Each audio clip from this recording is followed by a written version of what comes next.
ni mbunge wenu wa Westlands. Mumenipatia mihula 3.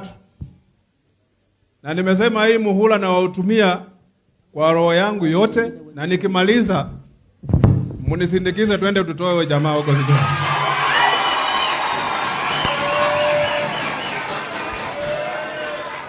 Sawa sawa. Kwa sababu hata ndugu yangu Sakaja anajua kura zangu ndio zilipitisha Si ni kweli? Wakati mimi niliondolewa, watu wangu walikasirika sana. Wakasema tutapigia Sakaja. Na Sakaja akabenefit na hizo kura zangu. Na sasa hii nikisema nakuja iko mbaya. Sisi tunaenda kuchukua ile. Na tuko tayari. Tutatembea pamoja. Kanisa mtuombee. Mungu hawezi kutupatia kitu ambayo hauwezi ukihastamili. Because ile hali tuko nayo ngumu sasa, tutapata solution.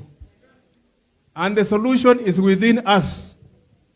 We are not going to look beyond Kenya. We are not going to look in heaven. We shall look within us. Tuombe ya kwamba hata wakati Kibaki aliingia, Kenya ilikuwa hali ngumu na Kibaki akarekebisha mambo, si ndio? Kwa hivyo hii ni wakati ambayo itapitwa na upepo na itakuja Kenya itaruti mahali penye wananchi watakuwa. Nyinyi omba tukue na uhai, tufike wakati huo, and we are ready to provide solutions for this country.